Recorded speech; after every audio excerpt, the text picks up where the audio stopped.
Hair covering in Judaism is, as you guessed and may very well know from personal experience, a very tenuous and really barely understood topic.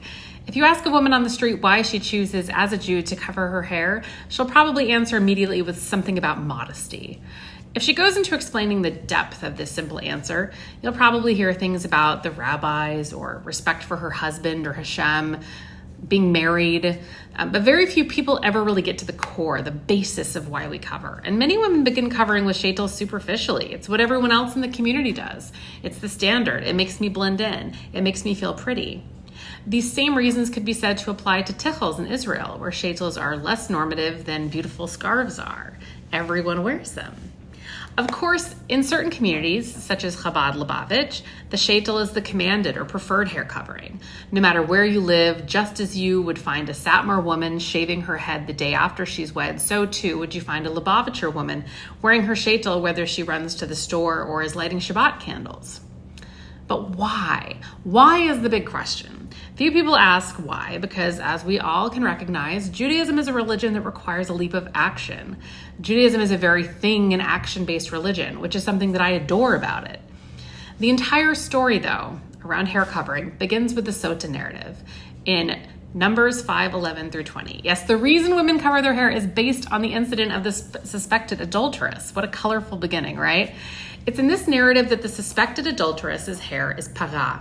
The meaning of this word is itself contentious, as it means a few different things, which lead to a few different understandings of the law today. One of the meanings is to unbraid or untie. Another meaning is to let down, uncover, or dishevel. Either way, one thing is clear. The suspected adulteress typically has her hair in a certain fashion in public and in the eyes of HaShem, and by altering the way that it's held up or covered, she is shamed in the eyes of the public, because only her husband would see her hair parah. Her private image is let go to the public. The rabbis then understood this as a direct from the Torah law for the daughters of Israel. One would think then that this would apply to all married and unmarried Jewish women and girls, such as in Islam with the hijab, but it's generally been accepted to refer only to married women, hence the intensity of the scene from the sotah portion. From here, however, we run into a few problems. Various sages throughout the years debated whether it was truly dat Moshe or dat Yehudi, basically a law from the Torah or a custom of the Jewish people, subject to region, familial customs, etc. The overwhelming and accepted opinion regarding head covering, however, comes from Gemara Ketubot 72a through b, which states that the obligation to cover one's hair is immutable and not subject to change. It is, in fact, law. So there's that. The Torah-observant Jewish woman is required to cover her hair upon marriage, as dictated by Dat Moshe.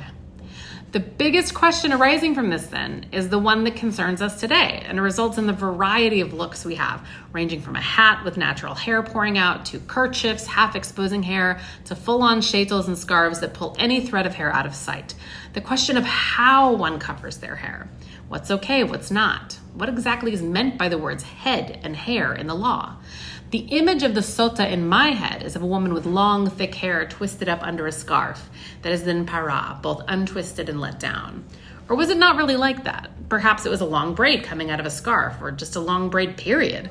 Or maybe it wasn't a braid at all, and she had short hair shoved under some type of scarf. This, you see, is the complication.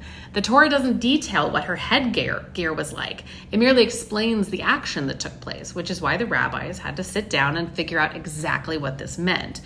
Of course, this now leads to us, in the present, figuring out what the rabbis meant. I wanted to lay out where the idea, the law of head covering, comes from in this segment.